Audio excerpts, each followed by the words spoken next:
Have you had enough of big government and big unions and big bailout businesses scratching each other's back, asking you to get your wallet out to pay for their recklessness and stupidity? Yes! We're here today to send the message to them and to our fellow citizens across this country, and particularly to the big government, big unions, big business, what I'd call the triangle of greed, the bailout businesses, big government, big unions. Let's send them this message.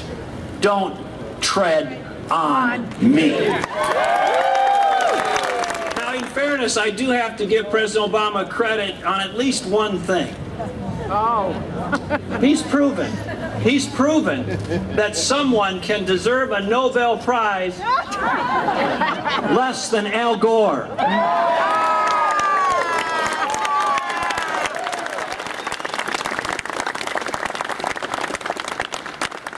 The Constitution wasn't written or designed to limit freedom. It was designed to limit government. Right. Yeah. President Obama is confused, however, about some of these principles, and there are many examples. And I want to give you just one of them. I think we should remind him of these things very often, but just as one, we need to remind President Obama that the phrase, in order to form a more perfect union, does not mean coddling the out-of-control public employee unions.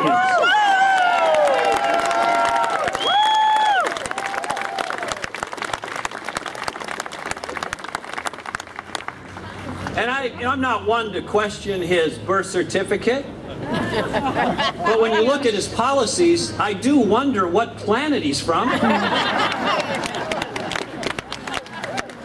We have to remind him and all the people who are the defenders of the status quo in Washington, D.C. and government, we the people tell the bureaucrats what to do. They don't tell us what to do.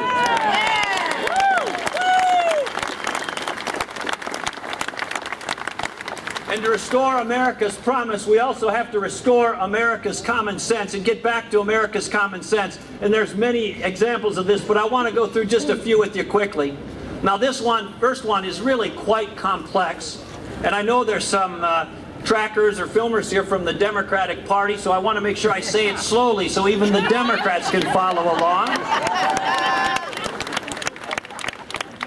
Are you ready? Because it's kind of hard. I know it's after lunch and some of you may be getting a little tired. Here it is.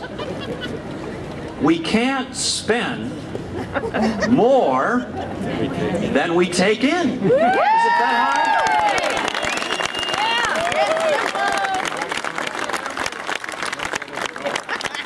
You can't do it as a family, you can't do it as an individual, and we can't let the government do it anymore. Just because we followed Greece into democracy does not mean we should follow them into bankruptcy. This won't be easy. And if security were easy, everybody around the world would be secure. And if prosperity were easy, everybody around the world would be prosperous, but they're not. And if freedom were easy, everybody around the world would be free. But this isn't about easy. This is about rolling up our sleeves. This is about putting our head down and getting the job done for the people of this country.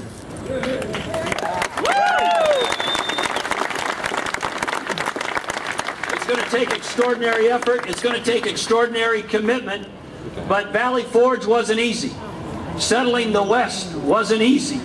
Winning World War II wasn't easy. Going to the moon wasn't easy.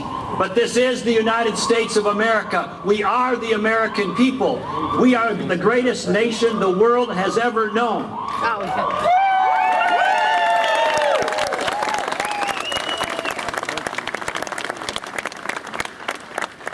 The Founding Fathers created it. Ronald Reagan personified it. Abraham Lincoln stood courageously to defend it, and this nation, under God, shall have a new birth of freedom, and we will not perish from the earth. God bless you. Thank you for coming out today. Thank you for being part of the Tea Party, and let's take back this nation. Thank you very much.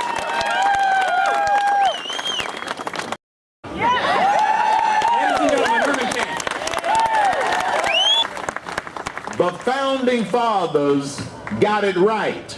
Yes. When they said, we hold these truths to be self-evident. that all men and women are created equal, that they are endowed by their Creator with certain unalienable rights, that among these are life, liberty, and the pursuit of happiness.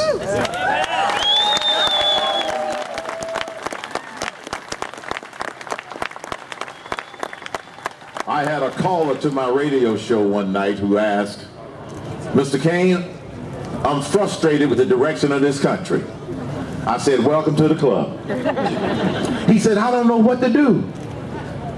What advice can you give me? He said, well, I said, well, do you have a copy of the Declaration of Independence? He said, yes. Can you find the section in there that talks about life, liberty, and the pursuit of happiness? He said, yes. Well, when you get to that line, here's my advice. Keep reading. Don't stop there.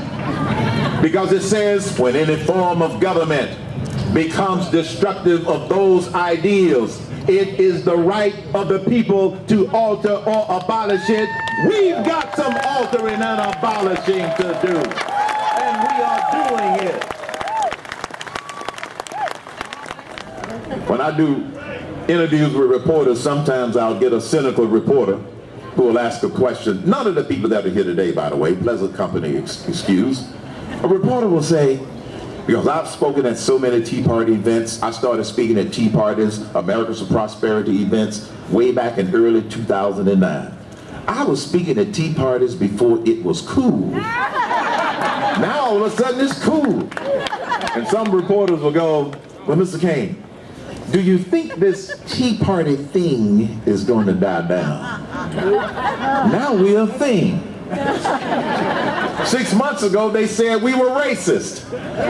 They couldn't make that stick, so now we are a thing. Well, let me tell you something about this thing.